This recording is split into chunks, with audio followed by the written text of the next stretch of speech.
பிரியப்பதியான ஸ்ரீமன் நாராயணனுடைய கடாட்சத்தாலும் ஆச்சாரியனுடைய அனுகிரகத்தாலும் கிட்டத்தட்ட 2.5 வருடங்களுக்கு மேலே, 2 வருடங்கள் 8 மாதங்களுக்கு மேலே நாம் இந்த சந்தையும் அதற்கடுத்து வரக்கூடிய இந்த பிரவச்சனமும் அனுபவிச்சுருக்கோம். அதில் இன்னைக்கு 4000 திவ்ய பிரபந்தத்தினுடைய அர்த்த விசேஷங்களை அனுபவிக்கிறோம். அந்த 4000 திவ்ய பிரபந்தத்தில் அர்த்த விசேஷங்களில் பார்த்துக்கிச்சு பெரியாழ்வார் திருமொழி ஆரம்பிச்சிருக்கோம். அந்த பெரியாழ்வார் திருமொழி முதல்ல ஆரம்பித்தது பல்லாண்டு பல்லாண்டு பல்லாண்டு பல்லாயிரத்தாண்டு பல கோடி 100,000 மல்லாண்ட தின்தோள் மணிவண்ணா உன் சேவடி செவ்வி திரு காப்பு.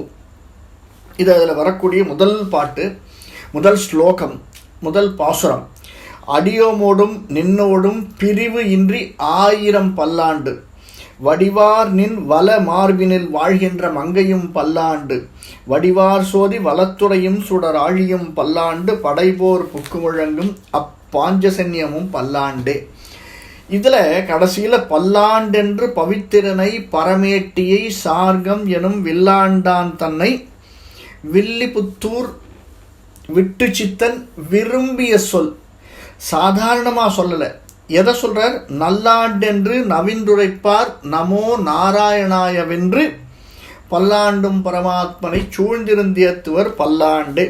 இவர் இவ்வளோ தூரம் பல்லாண்டு பாடுறாரே, பல்லாண்டு பல்லாண்டு வாழ்க, பல்லாண்டு வாழ வேண்டும், எல்லோரையும் வாழ்விக்க வேண்டும், நமோ நாராயணா என்று சொல்ல வேண்டும். இதையெல்லாம் நாம் எப்படி சொல்ல வேண்டும்? விரும்பி சொல்ல வேண்டும். விரும்பி சொன்னாலும் விரும்பாமல் சொன்னாலும் அந்த நாமத்திற்கு ஒரு பலன் உண்டு. இதை நாம் பார்த்துருக்கோம். நாராயணா என்ற நாமத்தை சொன்னவன் அதனால் வாழ்வாள் பூராவும் தவறு செய்தாலும் அந்த நாமத்தினால் அவன் மேன்மையடைந்தான் அப்படின்னு. சரி, இந்த நாமம் எங்கே இருக்கிறது? இந்த பல்லாண்டு நாம் பாடினோம்னா எவ்வளோ நாளைக்கு இந்த உலகத்தில் நாம் இருக்க போகிறோம்? எந்த உலகம் இது?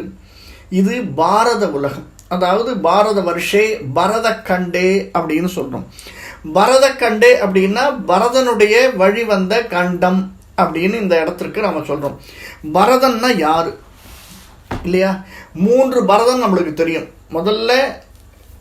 முதல்ல கடைசியிலேருந்து போவோம். ராமாயணம், ஏன்னா இப்போ தான் பிராண பிரதிஷ்டை அயோத்தியில் ஆயிருக்கு. அதனால் ராமாயணத்தில் வரக்கூடிய பரதன். அந்த பரதனுக்கு அடுத்தது கொஞ்சம் மேலே போனோம்னா துஷ்யந்தன் சகுந்தலைக்கு மகனாக பிறந்த பரதன். அதற்கு முன்னாடி போனோம்னா நாரதர், பிரம்மாவுடைய புத்திரர்கள் நாரதர், மனு, அந்த மனுவனுடைய புத்திரனாக வரக்கூடிய பிரியவர்த்தன், அந்த பிரியவர்த்தனுடைய பேரனாக வரக்கூடிய பரதன், ஜடபரதன். இந்த 3 பேர் இருக்கா. 3 பேராலையும் இந்த நாடு விளங்கப்படுகிறதா அப்படின்னா அவளுக்கு தெரிஞ்ச வரைக்கும் வழங்கப்படுகிறது. முதல்ல ஜடபரதன் நம்மளுக்கு தெரியும். அடுத்தது துஷ்யந்தனுடைய பையன் பரதன். அடுத்தது ராமனுடைய சகோதரன். இதில் ஒரு விசேஷம் பாருங்க, 3 பேரும் பரதன் தான். 3 பேருக்கும் இருக்கக்கூடிய ஒற்றுமை, எல்லாருமே ஏதோ ஒரு பொருளை எதிர்பார்த்திருக்கா. அதுலேயும் இந்த உலகத்தில் இவர் பாடுறாரே பல்லாண்டு பல்லாண்டு பல்லாயிரத்தாண்டு பல கோடி 100,000, கொஞ்சம் நெஞ்ச வருஷங்கள் இல்லை. இந்த பிறவி நாம் எடுக்கணும்னா திரும்பி திரும்பி திரும்பி திரும்பி இவனில் பிறந்துட்டே இருக்கும், பிறவி எடுத்துட்டே இருக்கும், இறந்துட்டே இருக்கும். இதற்காகத்தானா? இல்லையே. கடைசியில் ஒரு வார்த்தையை சொல்லி முடிக்கிறார் இல்லையா? பல்லாண்டும் பரமாத்மனை சூழ்ந்து இருந்து ஏத்துவர் பல்லாண்டு. அது அந்த விளக்கம் வரைச்சே நம்ம நிறைய பார்த்தோம். அது எப்படியெல்லாம் விளக்கியிருக்கா அப்படின்னு. இந்த பரதன் நம்ம நினச்சிட்டு இருக்கோம், நம்மளை தான் எல்லாரும் தூத்துறா, நாம் செய்யறது தான் பல பேருக்கு பிடிக்க மாட்டேங்கிறது, நாம் என்ன சொன்னாலும் மற்றவா கேட்க மாட்டேங்கிறா, நாம் நல்லதுக்கு தானே சொல்கிறோம், இல்லை நாம் என்ன தப்பு செஞ்சோம், இவன் ஏன் நம்ம மேலே கோவப்பட்டு இருக்கா, அவன் எதுக்கு கோவப்படுறான்னே தெரியலையே. உடனே நம்ம பெரியவா சொல்லுவா, என்னன்னு தெரியலடா, கண்டுபட்டிருக்கோம், சுற்றி போடு அப்படின்னு. எதுன்னே நம்மளால் புரியல. இதை நாம் நினைக்கல, அந்த பரதனே நினச்சிருக்கான். பரதன் ஒரே ஒரு நாள் தசரதன் டக்குன்னு முடிவெடுத்துடுறார் ராமனுக்கு பட்டாபிஷேகம் பண்ணணும்னு. அவசரத்தில் அள்ளித்தெளித்த கோலமோ அப்படின்னு பின்னாடி வந்தவர்கள் சொல்வதற்கு இடம் கொடுத்தார் போலே ஒரே நாளில் முடிவெடுத்துறார் தசரதன். ஆனால் அந்த முடிவு சரியான முடிவா என்றால் இல்லை. ராமனுக்கு பட்டாபிஷேகம் ஆகலை. இந்த ராமனுக்கு பட்டாபிஷேகம் ஆகலை அப்படிங்கிறது தசரதன் எடுத்த முடிவுனால் வந்ததா? இல்லை அன்றைய கோள்கள் எல்லாரும் ஒழுங்காக வச்சுதானே அன்றைய கோள்களை நாள்களை கணிச்சிருப்பா. அப்போ கணிச்சவா மேலே தவறு இருக்கா?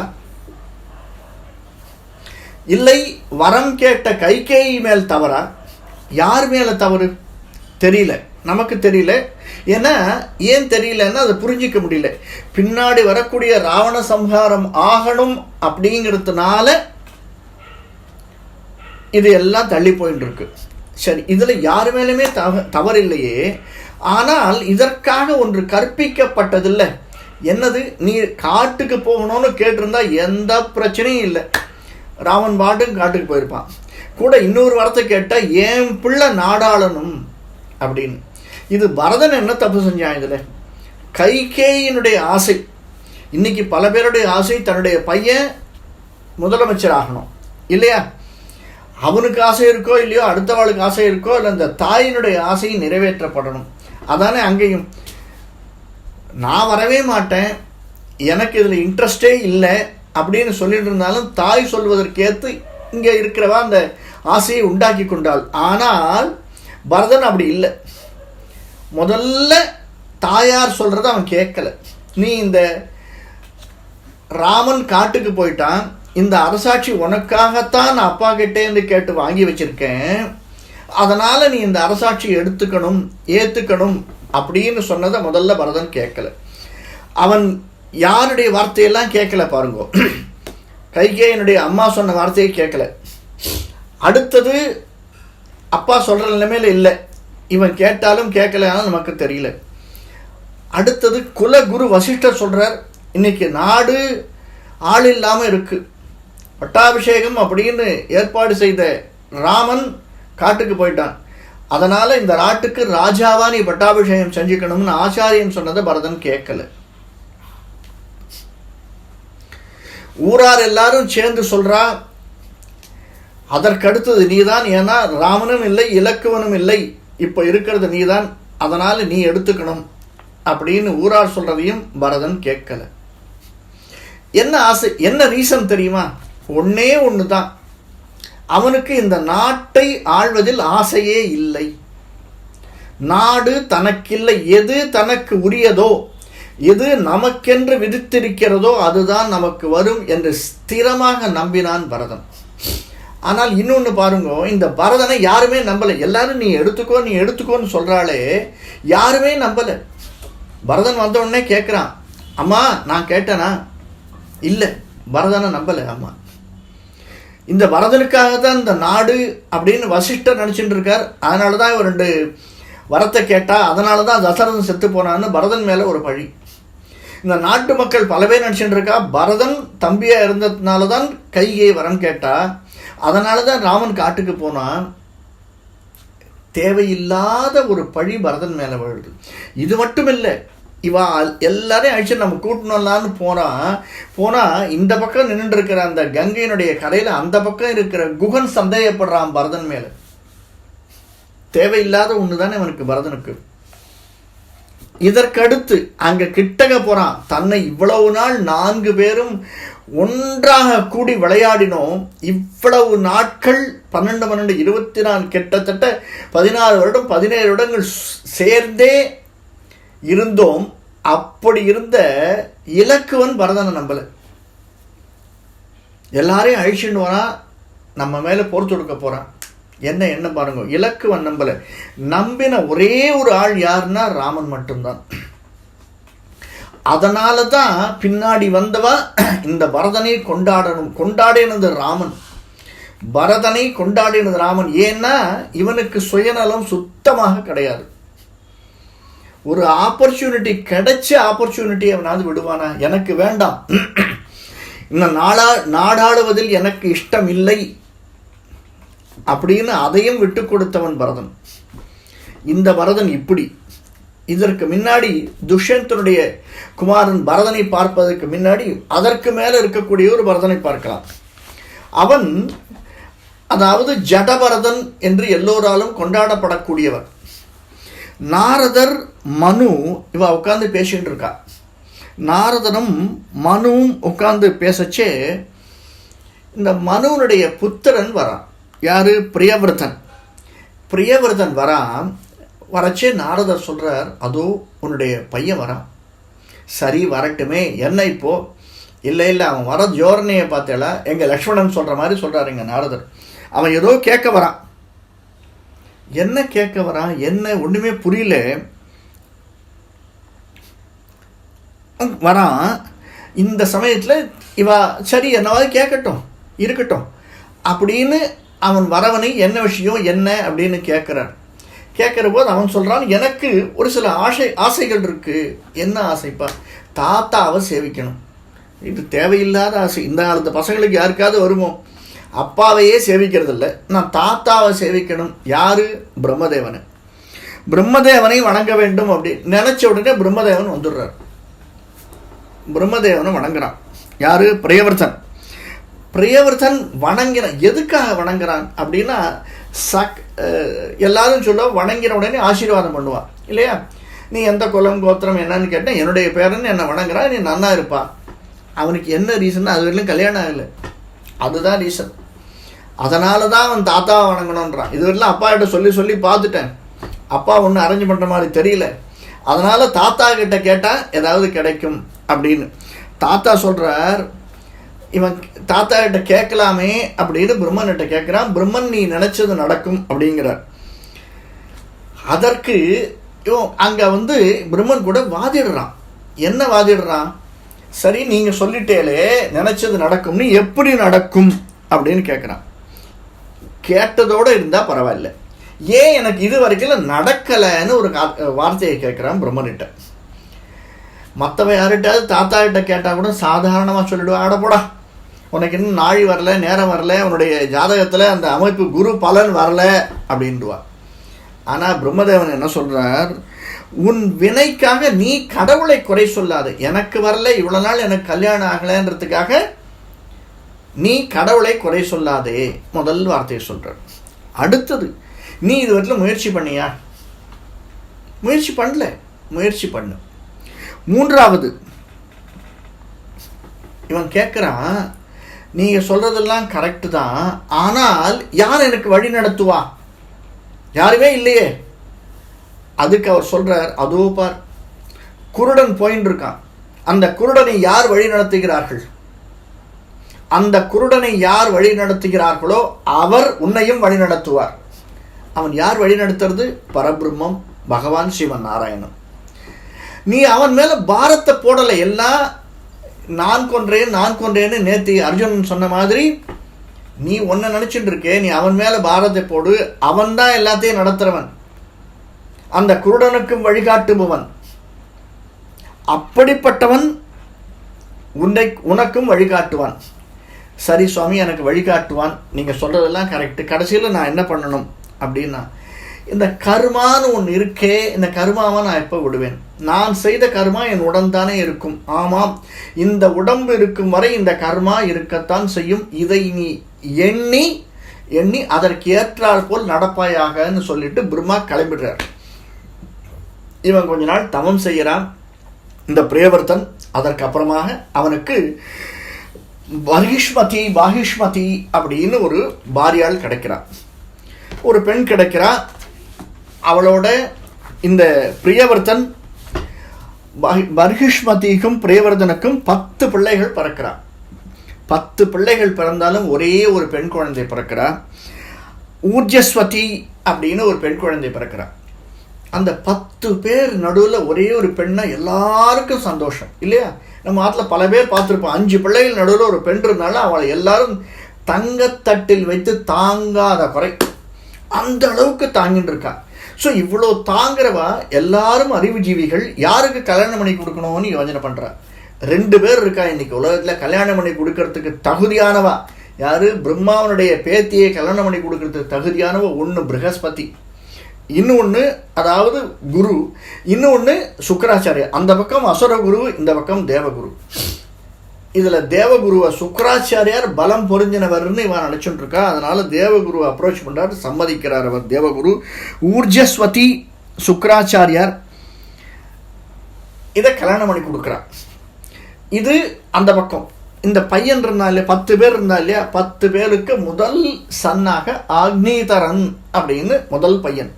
இந்த ஆக்னீதரனுக்கும் பூர்வ சக்திக்கும், அந்த பூர்வ சக்தின்னு ஒரு கதை. பூர்வ சக்தி ஒரு அப்சரஸ். இந்த அப்சரஸ் கீழே வர என் தவம் பண்ணிட்டு இருக்கான். ஆக்னீதரன் தவம் பண்ணச்சு. அந்த தவத்தில் ஏன்னா அவன் ரொம்ப நாளாக தவமே பண்ணிட்டு இருக்கான். இப்போ எப்போ தான் கல்யாணம் பண்ணிக்கிறது, அப்பன மாதிரியே இருக்கான் இவன். ரொம்ப நாள் ஆகிட்டு இருக்கு, கல்யாணமே பண்ணிக்கல. அடுத்தது வம்ச விருத்தி ஆகணும், அடுத்த பசங்கள்லாம் ரெடியாக இருக்கா. அண்ணா நீ எப்போ கல்யாணம் பண்ணிக்க போகிற, நீ எப்போ கல்யாணம் பண்ணிக்க போகிற, அப்புறம் தான் நான் கல்யாணம் பண்ணிக்கணும், உனக்கே 33 வயசாகுது, எங்களுக்கு எவ்வளோ வயசாகுது பார்த்தியா அப்படின்னு. இவன் எனக்கு அதெல்லாம் வேண்டாம் அப்படின்னு தவம் பண்ணிட்டு இருக்கான். இதுக்கு நடுவில் இவன் என்ன பண்ணுறா, ஒரு பிளான் பண்ணுறா. இந்திரன் கிட்ட போய் முறையிடுறா. இந்திரன் தான் ரெடியாக வச்சுருக்கானே. கேட்ட உடனே ஒரு அப்சரஸை அனுப்பிச்சி விட்டுறான். அந்த அப்சரஸ் கீழே இறங்கி வரா. பூர்வசித்தி அப்படின்ற ஒரு அப்சரஸ். பூர்வசித்தி அப்படிங்கிற ஒரு அப்சரஸ் பேர் பூர்வசித்தி. நம்ம இந்த வேதாந்த தேசிகருடைய வியாக்கியானத்தெல்லாம் பார்த்தோம்னா அவருடைய பலவிதமான கிரந்தங்கள்லாம் நாடக கிரந்தம் எழுதியிருக்கார். அந்த நாடக கிரந்தத்தில், வேதாந்த தேசிகருடைய நாடக கிரந்தத்தில் என்ன பண்ணுவார்னா, அவர் எல்லாமே அந்த கிரந்தத்தில் பேர் எல்லாமே முன்ன பின்னையே பேர் வச்சிருப்பார். நடக்கக்கூடிய விஷயங்களை அத்தனையுமே பேராக வைத்திருப்பார் அந்த நாடக கிரந்தத்தில் வேதாந்த தேசிகர். அந்த மாதிரி இந்த பூர்வ சித்தி அப்படிங்கிற ஒன்று பூர்வ புண்ணியத்தினால் பிறந்தவள் அப்படிங்கிறதாக கூட இருக்கலாம், சித்தித்தவள் அப்படிங்கிறதாக கூட இருக்கலாம். அவள் ஒரு அப்சரஸ். அவளுக்கும் அக்னீதரனுக்கும் நாபி என்ற குமாரன் பிறக்கிறான். இந்த நாபி அந்த காலத்தில் இருக்கிறவ எல்லாரும் ரொம்ப லிமிட்டட் இல்லையா. அதனால் நாபி கல்யாணம் பண்ணி வைக்கணும்னு அப்பா தேடுறார். மேருனுடைய புத்திரியாக மேரு தேவி அப்படின்னு கல்யாணம் பண்ணி வைக்கிறார். நாபிக்கும் மேரு தேவிக்கும் கல்யாணம் ஆகுது. இந்த கல்யாணம் ஆனால் ரொம்ப நாள் குழந்தை இல்லை நாபிக்கு. உடனே என்ன பண்ணுறா, குழந்தை இல்லைன்னு உடனே அடுத்த ஸ்டெப் என்ன, தவம் பண்ணுறது. இதுதான் நமக்கு தெரிஞ்சதாச்சே. குழந்தை வேணுமா தவம் பண்ணு, மனைவி வேணுமா தவம் பண்ணு, இல்லை பெருமாளை பார்க்கணுமா தவம் பண்ணு. இப்போ இவனுக்கு குழந்தை வர வேண்டி தவம் பண்ணுறான். ஏன் குழந்தை வர வேண்டும்? தசரதன் பின்னாடி தவம் பண்ண போகிறார் இல்லையா. தசரதன் அஸ்வமேத யாகம் பண்ணி புத்திரகாமேஷ்டி யாகம் பண்ணினார். ஆனால் அந்த காலத்தில் அந்த யாகம் பண்ணுறதுக்கு முன்னாடி இவன் தவம் பண்ணுறான். தவம் பண்ணச்சே யாரை நோக்கி தவம் பண்ணுறான்? தாத்தாவெல்லாம் வேஸ்ட்டு. தாத்தாவை நோக்கி பிரம்மாவெல்லாம் நோக்கி தவம் பண்ணால் அவர் என்ன சொல்லுவார், தவத்துக்கு முன்னாடி நின்று நீ என்னால் ஆகாதுப்பா, நீ விஷ்ணு தவம் பண்ணுன்னு சொல்லிட போகிறாருன்னு இவன் என்ன பண்ணுறான், டைரெக்டாக விஷ்ணுவையே குறித்து தவம் பண்ணுறான். விஷ்ணு வரார். விஷ்ணுவிட்ட கேட்டால் எனக்கு குழந்தை வேணும் தானே கேட்கணும். இவனுக்கு கதைகள் எல்லாம் சொல்லி வச்சிருக்கா. இப்போ நம்ம காலத்தில் என்ன பண்ணுவான்னா, தாத்தா பாட்டி ஆற்றுலையே இருப்பா. இப்போல்லாம் அப்படி ஒரு சான்ஸே கிடைக்கிறதில்ல குழந்தைகளுக்கு. தாத்தா பாட்டி ஆற்றுல இருந்தால்னா அப்படியே சாயந்தர வேளையில் ஒரு கையை பிடிச்சி ஒரு வாக்கு அழிச்சின்னு போவா, அல்லது ஈவினிங் மாடி மேலே உட்காந்து பேசிட்டு இருப்பா, ஏதாவது கதைகள் சொல்லிட்டு இருப்பா. நல்ல கதைகள் அந்த குழந்தைகளுக்கு சொல்லி கொடுத்துட்டே இருப்பா. தன்னையும் அறியாமல் அந்த குழந்தைகள் அந்த கதைகளை, நல்ல விஷயங்களை கேட்டு கேட்டு கேட்டு அந்த குழந்தைகள் வளரும். இப்போல்லாம் வெறும் கேட்ஜெட்டை பார்த்து டிவியை பார்த்தே குழந்தைகள் வளர்ந்துட்டுருக்கு. அந்த காலத்தில் இந்த நாபி இந்த மாதிரி கதைகளை எல்லாம் கேட்டு வளர்ந்துருப்பான் போல் இருக்கு. தாத்தாவனுடைய கதைகள், அப்பாவனுடைய கதைகள் எல்லாம். அதனால் அவன் என்ன பண்ணா, எனக்கு பிள்ளையா பிறக்கணும்னா உண்மை நீரே எனக்கு பிள்ளையா பிறக்கணும்னு விஷ்ணுகிட்ட வேண்டிக்கிறான். இது என்னடா பெரிய வம்பா போச்சு அப்படின்னு விஷ்ணு நினைக்கல. அவர் நினச்சிருப்பா போல் இருக்கு, ஆஹா நமக்கும் ரொம்ப நாள் ஆச்சு நாம் பூமியில் பிறந்து, சரி இது ஒரு சான்ஸ் கிடச்சிருக்கு, நம்ம பிறப்போம் அப்படின்னு ரிஷபதேவர்னு பூமியில் பிறக்கிறார். ரிஷபனாக பூமியில் அவதாரம் பண்ணுறார். இந்த ரிஷபனுடைய அவதாரம் ஒரு கதை, ஒரு பெரிய கதை. ரிஷபன், அந்த ரிஷபனுக்கு மனைவியாக ஜெயந்தி அப்படிங்கிறவனை ஒரு பெண் குழந்தையை பார்த்து கல்யாணம் பண்ணி வைக்கிறார் இந்த நாபி. கல்யாணம் பண்ணி வச்சா அந்த ரிஷபருக்கும் ஜெயந்திக்கும் பிறந்தவர் தான் பரதன். இந்த பரதன் தான் மூத்தவன். அதுக்கப்புறம் பல குழந்தைகள் இருக்கா, இருந்தாலும் மூத்தவன் பரதன் அப்படிங்கிறதுனால பரதன் இந்த நாட்டை ஆளணும் அப்படின்னு இந்த ரிஷபர் முடிவு பண்ணுறார். ரிஷபர் ஏன்னா அவர் பிளான் பண்ணிட்டார். அதனால தான் அதற்கப்புறம் வர்றது எல்லாமே பரத கண்டமாக வருகிறது. யார் பிளான் பண்ணினது? பகவான். ரிஷபராக வந்தது மகாவிஷ்ணு. அந்த மகாவிஷ்ணுனுடைய குழந்தையாக பிறந்ததனால் பரதன், அந்த பரதனுடைய நேமை வைத்துக்கொண்டு பரதக்கண்டே அப்படின்னு இந்த கண்டமானது அழைக்க ஆரம்பிக்கப்பட்டது. அதற்கு முன்னாடி இந்த கண்டத்துக்கு என்ன பேருன்னா அஜனாபம்னு பேர். அஜனாபம் அப்படிங்கிற ஒரு இடத்துக்கு பேராக இந்த பரதன் பிறந்ததுக்கு அப்புறமாக பரதக்கண்டமாக அழைக்கப்பட்டது. இந்த பரதனுக்கு பஞ்சஜனி அப்படின்னு ஒரு பெண்ணை பார்த்து கல்யாணம் பண்ணிக்கிறார். பரதனுக்கு 5 புதல்வர்கள் பிறக்கிறார். 5 புதல்வர்கள்.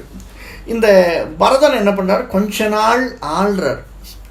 ஆன உடனே அந்த ரேஸ் இல்லையா, பகவானை பற்றி திங்க் பண்ணோம். தாத்தா பகவானை பற்றி தவம் பண்ணவர், அப்பா பகவானாவே பிறந்தவர் ரிஷபர். இந்த பகவானே தான் உள்ள வந்திருக்காருன்னு பரதனுக்கு ஒரு ஆசை. திரும்பவும் பரதன் என்ன பண்ணுறார்? தான் தவம் பண்ணணும் அப்படின்னு தன்னுடைய பசங்கள்கிட்ட கூட்டிட்டு போறார்.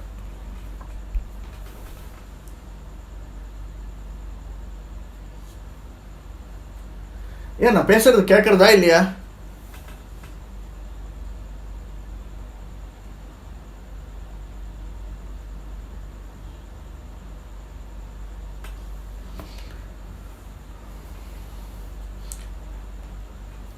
நான் பேசுறது கேட்கலையா? கேட்கறதா? தெரியல, எனக்கு ஒன்றும் புரியல. ஓகே,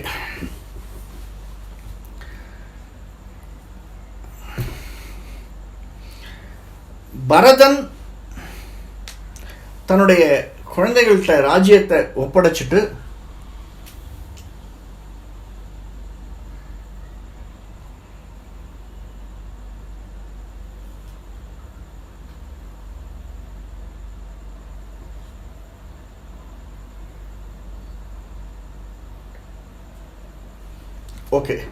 பரதன் தன்னுடைய குழந்தைகள்கிட்ட ராஜ்யத்தை ஒப்படைச்சிட்டு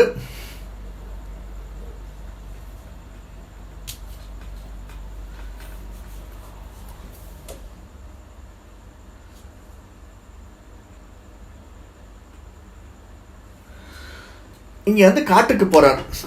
காட்டுக்கு போனா யாருடைய எங்க காட்டுக்கு போறது? இப்போ ராமன் காடு வந்தான். காடு வரைச்சி பலவிதமான தவசிகள், அங்க முனிவர்கள் தவம் பண்ணிட்டு இருக்கா.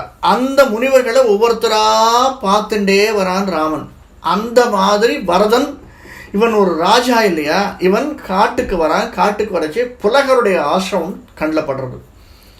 ஃபர்ஸ்ட் இஸ் த பெஸ்ட்னு சொல்ற மாதிரி இந்த புலகருடைய ஆசிரமத்தில் தங்கிடுறான். இவருக்கு ரொம்ப பிடிச்சி போயிடுறது புலகருடைய ஆசிரமம்.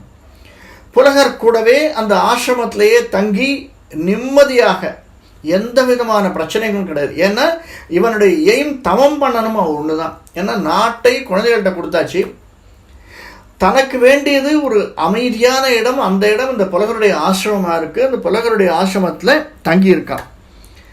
இந்த தங்கி இருக்கிற போது ஒரு நாள் என்ன ஆகுது, புலகர் ஆசிரமத்தில் இல்லை. அந்த சமயம் பார்த்து வெளியில் ஒரு சும்மா மகாத்தியானம் பண்ணிட்டு இருப்பாரோ என்னமோ, பகவான் வெளியில் அப்படியே இருந்த மாதிரி அலைஞ்சுட்டு இருக்கான் பரதன். அந்த சமயத்தில் ஒரு மானை சிங்கம் துரத்திண்டு வருது. சிங்கம் துரத்திண்டு வந்த உடனே இவனுக்கு மனசு சின்ன குழந்தை மாதிரி இருக்கு. அந்த மான் குட்டி இந்த பரதனுக்கு அதை பார்த்த உடனே மனசு ஆகலை. அந்த மான் குட்டியை தான் எடுத்து காப்பாற்றுறான், சிங்கத்தை விரட்டி விட்டுறான். அந்த காலத்தில் அடிக்கணும்னு அவசியம் இல்லை. அந்த காலத்து தவம், அந்த தவத்தினுடைய நோக்கமானது என்ன நினைச்சாலும் நடக்கும். ஏன்னா ஒரு சமயத்தில் என்ன ஆகுதுன்னா, விவேகானந்தர் அந்த காலத்தில் காடு வழி, கல்கத்தாவிலேருந்து சென்னை வரணும் அப்படின்னா காட்டு வழியாக தான் பல இடங்களை கடந்து வரணும். அந்த மாதிரி ஒரு காட்டு வழியில் வரைச்ச எதிர ஒரு மிருகம் வரதான். அந்த மிருகத்தை எதிர்கொண்டு தன்னுடைய கண்களால் அந்த கண்களை நோக்கினார். அந்த மிருகம் திரும்பி போயிடுத்து அப்படின்னு அவர் சொல்ல பல பேர் கேட்டிருக்கார். இன்றைக்கி நாம் பார்க்கலாம், சில எப்பியில் வர்றது யானை எதிர்த்து வரைச்சே அந்த இடத்துல, இந்த ஆப்பிரிக்காவில் சில இடத்துல அந்த மனிதர்கள் நின்றுட்டே இருப்பார். நின்று அந்த யானையை எதிர்கொள்ளணும். அந்த யானை பயந்து திரும்பி போகிறத நம்ம பார்க்கலாம். அந்த மாதிரி சிங்கத்தை அனுப்பிவிட்டு இந்த சிறு கன்றுக்குட்டியாக இருக்கக்கூடிய மான் குட்டியை தான் எடுத்துக்கொண்டானாம் பரதன். இதை எடுத்துன உடனே அந்த மானுக்கு இந்த பரதனிடம் ஒரு ஈடுபாடு, கொஞ்சம் கொஞ்சமாக இருவருக்குமே உள்ள ஈடுபாடு ரொம்ப அதிகமாக இருக்குது. பரதனுக்கும் மானிடம் ஈடுபாடு, மானுக்கும் பரதனிடம் ஈடுபாடு, அதீதமாக அன்பு அந்த மான் கிட்ட இருக்கு. அந்த மான் ஒரு நாள் அதுக்கு வயசாகிடுறதுன்னா நம்ம மனுஷனிடம் அந்த மிருகங்களுக்கு, அந்த மிருகத்துக்கு வயசாகிடுத்து அந்த மான் செத்து போகிறது. இவருக்கு ரொம்ப துக்கம், தொண்டை ரொம்ப அடைச்சிக்கிறது. அந்த மான் செத்து போன உடனே இதே நினைவில் இருக்கிறதுனால இவர் இறந்து விடுகிறார். இறந்து விட்டால் அடுத்த பிறவியில் மானா பிறக்கிறார். யாரு? இந்த பரதன். ஆனாலும் பிறவி வாசனை இவர்கிட்ட இருக்கு. ஏன்னா தான் மானாக பிறந்தாலும் ஒரு தவம் செய்தவர், தவசி. அதனால அந்த மானாக பிறந்தாலும் எல்லா இடத்துலையும் சுற்றி சுற்றி சுற்றி வரார். எங்கேயோ பிறந்து அந்த பூர்வ ஜென்ம வாசனை அப்படின்னு சொல்கிற மாதிரி இந்த புலகருடைய ஆசிரமத்துக்கு வரார்.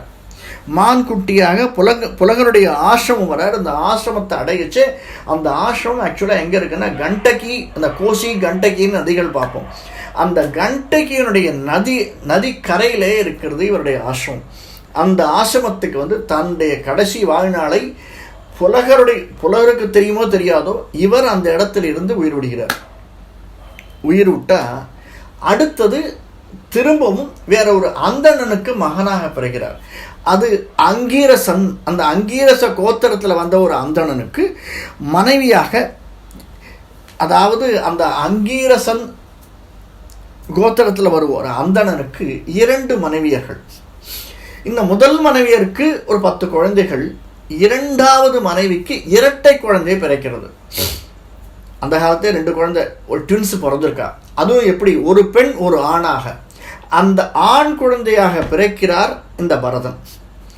ஆண் குழந்தையாக பிறந்து இந்த பரதன் என்ன பண்றார், அந்த அந்தணனோடு இருக்கிற போது இவருக்கு எந்த விதமான சிந்தனையுமே கிடையாது. அந்தணன் எல்லா குழந்தைகளையும் படிக்க வைக்கிறான். எல்லாம் படிக்கிறது, திருப்பி திருப்பி சொல்றது. அதாவது சந்தை சொல்லச்சே திருப்பி சொல்லணும், அதுதான் முறை. ஒரு தரம் சந்தை சொல்லணும் கேட்குறோம் அப்படின்னா திரும்பி சொல்லச்சே சந்தை சொல்லணும். இந்த பரதன் சொல்லவே மாட்டாராம். அதாவது ஒரு ஜடம் மாதிரி உட்கார்ந்துருப்பாராம் இந்த பரதன். அந்தணனுக்கு கோபம். கொஞ்சம் கொஞ்சமாக பார்த்தா, என்னடா இந்த 10 பேர் ஒழுங்காக சொல்கிறா, இவன் மட்டும் ஜடம் மாதிரி உட்கார்ந்துருக்கானே, என்ன ஜட பரதா, நீ ஜடமாடா அப்படின்னு கேட்க ஊரார் எல்லாம் அதை பிடித்து கொள்ளுகிறாளாம். ஜடபரதன் ஜடபரதன் ஜடபரதன் அப்படின்னு அவருடைய பேர் ஆயிடும். எங்கே போலாலும் ஒரு ஜடம் மாதிரி இருப்பார். அவர் மேய்க்கிறதுக்கு அனுப்புகிறா அவனை. நீ இதுக்கெல்லாம் லாயப்பட்டு வரமாட்டே, ஆடு மாடு மேய்க்கத்தான் லாய்க்கு நம்ம சொல்லுவோம் இல்லையா, அந்த மாதிரி நீ மேய்க்க போயிடுது. இவர் அங்கே போனாலும் ஜடம் மாதிரி நின்றுட்டே இருப்பாரா. மாடுகள்லாம் மேய்ந்து அது பாட்டும் கொட்டிலுக்கு போயிடும். இதுவும் சரிப்பட்டு வராது அப்படின்னு அனுப்பிச்சுடுறார். இவர் அனுப்பிச்ச உடனே இவர் என்ன பண்ணுறார், அப்படியே ஒரு ஜடம் மாதிரி திரிஞ்சுட்டே இருக்கச்சே அந்த காலத்தில் இந்த பலியிடுதல் அப்படின்னு ரொம்ப அதிகம். அது இந்த காலத்துலேயும் பல பேர்கிட்ட இருக்குன்னு நம்ம கேள்விப்படுறோம். ஏன்னா ஒவ்வொரு யுகத்துக்கு யுக தர்மம் மாறுபடும். கலியுகத்துக்குன்னு தர்மம் வேறு, அந்த யுகத்துக்குன்னு தர்மம் வேறு. அந்த காலத்தில் இந்த பலியிடுதல் அப்படிங்கிறதுனால அப்போ என்ன, நரபலியிடுதல் அப்படின்னு ஒரு இது. இவனை பலி கொடுத்தால் நமக்கு நிறைய விஷயங்கள் கிடைக்கும், தவம் பண்ணாலே கிடைக்குமே, அது எவ்வளோ பேர் சொல்லிருக்காளே, இல்லை பலியிடுதல் வேற வேண்டுமான்னு அவன் நினைக்கல. அந்த சமயம் பார்த்து நினச்சி இந்த ஜடபரதன் ஆப்படுறான். ஆஹா, இவனை அழிச்சுட்டு போகிறா, காளிக்கு முன்னாடி பலி கொடுக்கணும் அப்படின்னு. அந்த பலி பீடத்தில் வச்ச உடனே அந்த இடத்துலேருந்து காளி பேச ஆரம்பிக்கிறார். முட்டாள்களா, இவனையா கொண்டு வந்து பலி கொடுப்பேன். இவளுக்கு பயந்துடுறது. ஆஹா, இவன் பெரிய ஞானி, இவனை கொண்டு வந்து நம்ம பலியிட வச்சோமே அப்படின்னு அவுத்து விட்டுறான். இவன் வெளியில் வந்துடுறான். வந்தவன் அந்த பூர்வ ஜன்ம வாசனை மட்டும் இருந்துட்டே இருக்கு மனசுக்குள்ளே. தான் முன்னாடி மானாக பிறந்தது, அதற்கு முன்னாடி பரதனாக இருந்தது, இந்த ஞாபகம் அவருடைய எண்ணத்திலே இருந்து கொண்டே இருக்கிறது. இவன் நடந்து வந்துட்டே இருக்குச்சே இந்த ராஜாவுக்கு பல்லக்கு தூக்கிறவா இருக்கா. ரகுகணன் அப்படின்னு ஒரு ராஜா. இந்த ரகுகணன் இந்த ராஜாவுக்கு பல்லக்கு தூக்கிட்டு வரா. பல்லக்கு தூக்கின்னு வந்துட்டே இருக்கச்சே ஒரே ஒரு அந்த பல்லக்கு தூக்கிக்கு என்ன ஆகுதுன்னா ஒருத்தனுக்கு கொஞ்சம் சிரமமாயிடுது. அந்த 8 பேர் வரான்னு வச்சுக்கோங்களேன், ஒருத்தனுக்கு சிரமமாயிடுது, மற்ற 7 பேர் கொஞ்சம் சிரமத்தோடு தூக்கிண்டுறா. இங்கே பார்த்தவொடனே கட்டையும் குட்டையுமா ஒருத்தன் உட்காந்துருக்கானேன்னு அவனை கூப்பிடுறான். இந்த பரதனை கூப்பிட்டு அந்தணனாக இருந்தவனை கூப்பிட்டு நீ என்னை சுமந்துட்டு வா அப்படின்னு சொல்கிறார். இவர் ஆஹா கூப்பிடுறா, இவரும் சுமக்கிறார். ஆனால் சுமக்கச்சே என்னன்னா, தான் சுமக்கும் பாரம் தனக்கும் இருக்கக்கூடாது, அடுத்தவனுக்கும் படக்கூடாதுன்னு நினைக்கக்கூடியவர், தான் எந்த விதமான கெடுதலையும் மற்றவர்களுக்கு செய்துவிடக்கூடாது அப்படின்னு நினைக்கக்கூடியவர். இந்த தோளில் சுமந்துண்டா கீழே பார்த்தா நடப்பார். கீழே எங்கேயாவது பூச்சி போயிட போகிறதே காலை தூக்கி வைக்கிறது, ஐயோ கீழே ஒரு எறும்பு போகிறதே அந்த எட்டி வைக்கிறது. இப்படி இருந்தால் பல்லக்கு தூக்கினா சரியாக இருக்குமா சுவாமி? அந்த பல்லக்கு இப்படியும் ஆடுறது. இங்கே பக்கத்தில் இருக்கிறவெல்லாம் சொல்கிறா, பரதா நீ சரியாக தூக்கலை, ஜடபரதா நீ சரியாக தூக்கலை அப்படின்னு. இவனுக்கு அதை பற்றி கவலையே இல்லை, இருந்தாலும் அப்படியே தூக்கிட்டுறான். உடனே ராஜாவுக்கு கோபம் வருது, யார் அது, ஏன் இப்படி வேலை செய்கிறீங்க அப்படின்ட்டு. இதை கேட்டால் இவனுக்கு அந்த சிந்தனையே இல்லை. யாருக்கு? பரதனுக்கு. எல்லாரும் பரதனால் தான் இந்த பல்லக்கு இவ்வளவு மோசமாக கையாளப்படுகிறது அப்படின்னு சொல்லிடுறார். பரதன் அந்த சமயத்தில் ராஜா என்ன பண்ணுறான், சரி நிறுத்துங்க, யார் அந்தது, ஏன் இப்படி பண்ணுறான் அப்படின்னு கீழே இறங்கி கடிந்து விடுகிறோம் அப்படின்னு கீழே இறங்குறான் ராஜா. ரகுகணன் ராஜா இல்லையா, அந்த ராஜ காம்பீரியம் இருக்கும், அந்த கம்பீரத்தில் இவனை கேட்கணும் அப்படின்னு சில விஷயங்களை கேட்கணும்னு கேட்குறான். கீழே இறங்கினா இவங்கிட்ட என்னாச்சு தம்பி, நீ என்ன ரொம்ப சோர்ந்திருக்கியா, சாப்பிடலையா, நான் சொல்கிறது உனக்கு கேட்கலையா அப்படின்னு கேட்குறான். இல்லை உனக்கு வயசாகிடுத்தா, வயது முதிர்ப்பா, உன்னை பார்த்தா அப்படி தெரியலையே, வயது முதிர்ப்பு மாதிரி தெரியல, சோர்வு மாதிரி தெரியல, ஆனால் சோர்ந்திருக்கியா, தூக்கம் இல்லையா உனக்கு, ஏன் இப்படி பண்ணுற அப்படின்னு கேட்குறான். இந்த சமயத்தில் பரதன் ஒரு உபாக்கியானம்னு பண்ணுறான். பரத உபாக்கியானம் ரொம்ப அழகாக பாகவதத்தில் வரக்கூடியது, ஸ்ரீமத் பாகவதத்தில் ரொம்ப அழகாக இருக்கக்கூடியது. அவன் கேட்குறான், ரொம்ப நாள் பேசாமல் இருக்கான் பரதன். ரகுகணன்கிட்ட ஒரு புன்சிரிப்பு இதழில் வருது. ராஜா கேட்க கேட்க பேசாமல் இருந்த பரதன் கடைசியில் ஒரு விஷயம் கேட்குறான். ராஜா, நான் சொல்ல என்னுடைய கட்டளையை மீறி நீ பாட்டுக்கு பேசாமல் இருக்கேன், நீ என்ன ஜடமா அப்படின்னு கேட்குறான். அப்போதான் சிரிக்கிறான் இந்த பரதன். சாதாரணமாக இருந்தாலே ராஜா கோவிச்சுன்னு இறங்கியிருக்கான், அவங்ககிட்ட இன்னும் நக்கலாக சிரிச்சா எப்படி இருக்கும், அடிக்க வரான். அப்போ தான் சொல்கிறான் ஜடபரதன், அரசே நான் என்ன சோர்வாக இருக்கேன்னு நினச்சிட்டு இருக்கீங்களா, எனக்கு ஏது சோர்வு, நீ சோர்வுன்னு நினைக்கிறியா, அது என் உடலுக்கா இல்லை என்னுடைய ஆன்மாக்கா, எதுக்கு சோர்வு? அப்போதான் ராஜா நிதானிக்கிறான். டேய் இவன் சாதாரண பைத்தியக்கார மாதிரி தெரியலடா, இவன் என்னவோ கேள்வி கேட்குறான். என்ன கேள்வி கேட்குறான்? சோர்வு என்பது யாருக்கு, இந்த உடலுக்கா இல்லை உள்ளுக்குள்ள இருக்கிற ஆன்மாக்கா, எதுக்கு சோர்வு அப்படின்னு கேட்குறான். பசியா இருக்கியா, தாகமா இருக்கா அப்படின்றான். பசி யாருக்கு, இந்த உடலுக்கா இந்த ஆன்மாவிற்கா, எதற்கு பசி, எனக்கு அப்படி ஒன்றும் தெரியலையே. ஆன்மாவிற்கு பசியா, ஆன்மாவிற்கு பசியா இருந்தால் நீ எப்படி கண்டுகொள்ள முடியும், இது என் ஆன்மா. ஆன்மாவிற்கு பசி இல்லாமல் இந்த உடலுக்கு பசியா இருந்தால் என்ன செய்ய முடியும்? அவன் இன்னும் யோசிக்கிறான். ராஜா, என்னடா இது, நாம எதையோ கேட்க என்னமோ மாறின்னு இருக்கு. நீ ஜடம்னு சொன்னியே, யாரை சொன்ன நீ, என்னை சொன்னாயா ஆன்மாவை சொன்னாயா அப்படின்னு கேட்குறான். ஆஹா, நாம் எதையோ சொல்லி மாட்டின்ட்டோம் போல் இருக்கு. ரகுகணன் அப்போதான் திங்க் பண்ணுறான். என்ன நீ, ஒரு நிமிஷம் அவன் திங்க் பண்ணச்சே கேட்குறான், யார் நீ, ராஜாவா சேவகனா, நீ சேவகனா நீ ராஜாவா, அல்லது நான் சேவகனா நான் ராஜாவா, இன்று நான் உன்னை தூக்குகிறேன். இது 2 பிறவிகளுக்கு முன்னாடி பலர் என்னை தூக்கி கொண்டிருந்தனர், அதனால தான் சிரித்தேன். இதற்கப்புறம் நீ பல பேரை தூக்க போகிற இல்லையா அப்படின்னு கேட்குறான். இவனுக்கு ஒன்றும் புரியல. என்னது 2 பிறவிங்கிறான், நான் ராஜாவாங்கிறான், எனக்கு ஒன்றுமே புரியலையே அப்படிங்கிறான். ஒன்றும் புரியலையா உனக்கு? நான் சொல்கிறதெல்லாம் புரியலையா அப்படின்னு. புரியவே புரியாது. ஏனால் புரிந்தவனுக்கு நான் சொல்ல தேவையில்லை, புரியாதவனுக்கு சொல்லி பிரயோஜனம் இல்லை அப்படிங்கிறான். என்னடா இது புதுசு புதுசாக இருக்குது. இதுவரையில் ஒரு சேவகனிடம், ஒரு பல்லக்கு தூக்கியிடம் கேட்காத பல விஷயங்களை இவன் சொல்கிறானே, நீ யார் அப்படின்னு கேட்குறான். அந்தணன் போல் வேடம் பூண்டிருக்கும் நீங்கள் யார்? அது வரைக்கும் நீ பேசிகிட்டு இருந்தவன் நீங்கள் யார் அப்படின்னு கேட்குறான். நீங்கள் அவதூதர்களா, இல்லை மேலே இருந்து இறங்கி வந்த தேவதூதனா, இல்லை கந்தர்வனா, நான் கேள்விப்பட்டிருக்கும் யக்ஷனா கந்தர்வனா, நீர் யார்?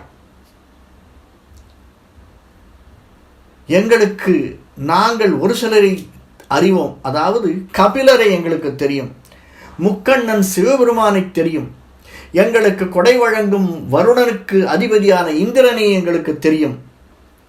இவர்களெல்லாம் மறுபிறப்பெடுத்து உன் உருவில் வந்திருக்கின்றனரா? நீ யார்? கபிலரா, இந்திரனா, வருணனா, சிவனா? எனக்கு விளக்க வேண்டும் அப்படிங்கிறான். அப்போ தான் அதற்கப்புறமா சொல்கிறான், இதெல்லாம் ஒன்றும் பெரிய விஷயமே இல்லை ராஜா. நீ பானைக்குள்ளே கையை விட்டேனா ஒன்றுமே இல்லை, பூஜ்ஜியத்துக்குள்ளே ஒரு ராஜ்யத்தை வைத்து அப்படின்னு ஒன்றுமே இல்லை. முடிவில் வெறும் பாழேயோ அப்படின்னு ஆழ்வார் பாடின மாதிரி இது வெறும் பாழ். முடிவில் என்ன இருக்குது? ஒன்றுமே இல்லை. நீயே நினச்சிட்டு இருக்க நீ தான் ராஜா, நீ தான் இந்த உலகத்தை ஆளுன்னு இருக்கான. அது முதல்ல இல்லை. ஆட்டுவிப்பவன் அவன், ஆடுவது நாம். நீ ஒன்றுமே பண்ணல, நீ வெறும் கருவி. நானும் உன்னை போல் ஒரு கருவியாக இருந்தேன். எனக்கும் குழந்தைகள் பிறந்தனர். இந்த பிறவியை விடுத்து, அரச பதவியை விடுத்து ஒரு மானாகி பின் உன்முன் நான் ஜடமாக நின்று கொண்டிருக்கிறேன். இந்த ஜடத்திற்கு பசியும் இல்லை, ஒன்றுமே இல்லை. இது ஒன்றே ஒன்றை தேடிக்கொண்டிருக்கிறது, அந்த பரமாத்மாவை தேடிக்கொண்டிருக்கிறது. நெய் விட்டால் வளரும் சுடர் எரியும். எரிந்ததுன்னா கொஞ்ச நாள் கழிச்சு என்னாகும்? அது புகை வரும். அந்த நெய் தீர்ந்த பிறகு அந்த புகை வரும். அந்த புகையும் சிறிது நேரத்தில் அழிந்துவிடும். நாம் நினச்சிட்டு இருக்கோம், உனக்கு இந்த வெளிச்சம் வர்றபோது நீ பார்க்குற நெய் போய் புகை போய் எதுவுமே இல்லாமல் அழிந்துவிடும் அல்லவா? அதுதான் இந்த வாழ்க்கை. என்னடா இது, நாம் எதையோ கேட்டோம், இவன் தத்துவமாக விளக்கின்றிருக்கானே அப்படின்னு. இதற்கு அடுத்தது முழுசும் சொல்கிறான். வாழ்வுன்னா என்னை, நாம் தேடுதல்னா என்ன, எதை நாம் தேடி போகிறோம், எதை நாம் ஆட்கொள்ள போகிறோம்? ஒன்றுமே இல்லை. உன்னால் ஒன்றுமே சாதிக்க முடியவே முடியாது. நீ வெறும் கருவி. இந்த மனிதன் மண்ணால் ஆனவனா, மண்ணில் ஆனவனா அப்படின்னு நிறைய விஷயங்களை இந்த ஜடபரதன் கேட்குறான். சொல்ல உடனே இவன் கேட்குறான், சரி நீ யார், நீ எங்கிருந்து வந்தாய் அப்படின்னு தன்னுடைய கதையை சொல்கிறான். நான் பேரரசனாக இருந்தேன், பரமனிடத்தில் பற்றுதல் கொண்டேன், பூஜை செய்தேன், பல பூஜைகள் செய்தேன், தவம் இருந்தேன், எல்லா விதமாக தவனாக கடைசியில் நான் இறக்கும் தருவாயில் ஒரு மானை நினைத்து கொண்டிருந்ததால் மானாக பிறந்தேன். அந்த மான் திரும்பவும் தன்னுடைய எஜமானுடைய, அதாவது அந்த புலகருடைய ஆசிரமத்திற்கு வரைச்சே அந்த இடத்துல இருந்த அந்தணனுடைய ஞாபகம் எனக்கு வந்ததால் அடுத்த பிறவியில் நான் அந்தணனாக பிறந்தேன். பிறந்தவன் இந்த ஆசைகளை எல்லாம் விடுத்து அடைய வேண்டியது எதை நோக்கி நான் தவம் செய்தனோ அதை நான் சிந்தித்து கொண்டிருக்கிறேன். ரகுகணனே, வாழ்வு என்பது இது ஒன்றுமே இல்லை அப்படின்னு அவனுக்கு போதிக்கிறான். இல்லறம்னா என்ன, துறவரம்னா என்ன, நீ எதை செய்த வேண்டும்? கருடன் போல் பூச்சிதான் பறக்குமோ, பரதன் போல் வேற அரசர் வாழ்வாரோ, முற்றிலும் சிறு வயதில் துறந்தவர் பற்றென்ற வேரையே அறுத்தவர், உண்மையையே நாராயணன் சேவையில் விண்ணையும் வீட்டையும் மதியாதவர், மான் என்ற விலங்குடலை எய்தி தானாக பரமனை புகழ்ந்தவர், வேள்வியை யோகத்தின் உருவே ஆண்களுக்கு ஈசனே, மாயையே மறை சொன்ன அறத்தினில் நின்றவா, குறைந்தையும் மானுரையை செவியுறுவாய், நான் சொல்வதை நீ கேட்டுக்கொள்வாய் என்று பரதனை பற்றிய புராணம் கூறுகிறது. இப்படியாக வந்தவன் பரதன். இதற்கப்புறம் அந்த பரதன் சொல்லக்கூடிய அந்த வார்த்தை இருக்கு இல்லையா, இப்போ நாம் இவருடைய இதில் படித்தோமே, நம்ம பெரியாழ்வார் சொல்கிற முதல் பாசுரம், அந்த முதல் 10 இருக்கக்கூடிய கடைசி பாசுரத்தினுடைய நல்லாண்டென்று நவின்று உரைப்பார் நமோ நாராயணாயவென்று அப்படின்னு. ஏன்னா இதற்கு அப்புறம் வரக்கூடிய கதை நான் முதல்ல பார்த்தோம் இல்லையா, நாராயணா என்ற வார்த்தையை சொன்னதுனால அஜாமிளன் அந்த அவனுடைய கதை. அந்த நல்லாண்டு என்று நவின்று உரை செய்தவன் பரதன். அவன் என்ன சொல்றான், நாராயணா என்றும் நாமத்தை நான் கண்டுகொண்டேன், நீயும் அதை பெறுவாயாக, இந்த உலகத்தை விட்டு நீங்கும் முன் அதை உரைத்து கொள்வாயாக, அவனை நோக்கி தவம் இருப்பாயாக அப்படின்னு அதனால தான் பாகவதர் பார்த்தேன்னா தெரியும். இதற்கு ஜடபரதனுடைய சரித்திரத்துக்கு அப்புறமா வரக்கூடியது அஜாமிளனுடைய சரித்திரம். அஜாமிள உபாக்கியானம்னு சொல்லுவா. இது பரதனுடைய உபாக்கியானம். அடுத்தது வரக்கூடியது அஜாமிள உபாக்கியானம். அதனால் இவர் சொல்றார், நல்லாண்டென்று நவின்றுரைப்பார் நமோ நாராயணாயவென்று பல்லாண்டும் பரமாத்மனை சூழ்ந்து இருந்து ஏத்துவர் பல்லாண்டே. நாம் பல ஆண்டுகள் வாழ வேண்டுமானால் இந்த உலகத்திலே இருக்கக்கூடிய அத்தனை விஷயங்களையும் அறிந்து நாம் தெரிந்து முடிந்து கொள்வதெல்லாம் இல்லவே இல்லை. ஒரே ஒரு விஷயம்தான் நமக்கு தேவை, அவனுடைய சிந்தனை, அவனுடைய பக்தி, அவனுக்கு செய்யக்கூடிய பிரபத்தி. இதை நாம் மனதில் கொண்டு அவனை ஆட்கொள்ள வேண்டும், அவன் நம்மை ஆட்கொள்ள வேண்டும். அதுதான் ஒரே வழி. இதைத்தான் 4000 முழுவதுமாக அத்தனை ஆழ்வார்களும் தேசிகனும் மற்றவர்களும் விதம் விதமாக நமக்கு எடுத்து சொல்லியிருக்கா. அந்த விஷயங்களை ஃபர்தராக அடுத்த வாரத்திலேருந்து பார்ப்போம். கவிதார்க்கிக சிம்ஹாய கல்யாண குணசாலினே ஸ்ரீமதே வெங்கடேசாய வேதாந்த குரவே நமஹ.